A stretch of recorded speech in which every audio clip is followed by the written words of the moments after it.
Diabetes सगळ्यात मोठी problem ही आहे की लोक डायबिटीजला तेव्हा सिरियसली घेतात जेव्हा रिपोर्टमध्ये शुगर हाय दिसते. आता प्रश्न येतो की प्रॉब्लेम का होतो. सगळ्यात मोठं कारण आहे लाईफस्टाईल. आजकाल फिजिकल ॲक्टिव्हिटी कमी झाली आहे आणि सिटिंग जास्त झाला आहे. जंक फूड आणि शुगर इंटेक वाढलाय. स्ट्रेस जास्त आहे, झोप पुअर आहे. हे सगळं मिळून बॉडीचा मेटाबॉलिझम डिस्टर्ब करतात. याचसोबत जर बेली फॅट वाढत असेल तर इन्सुलिन रेझिस्टन्स अजून फास्ट डेव्हलप होतो. जेनेटिक्सचा रोल असतो, पण डायबिटीज फक्त जेनेटिक्समुळे होत नाही.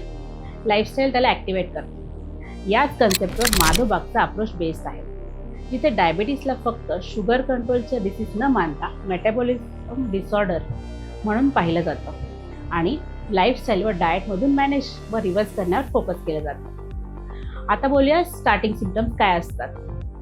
सगळ्यात कॉमन सिम्पटम म्हणजे वारंवार लघवीला येणं.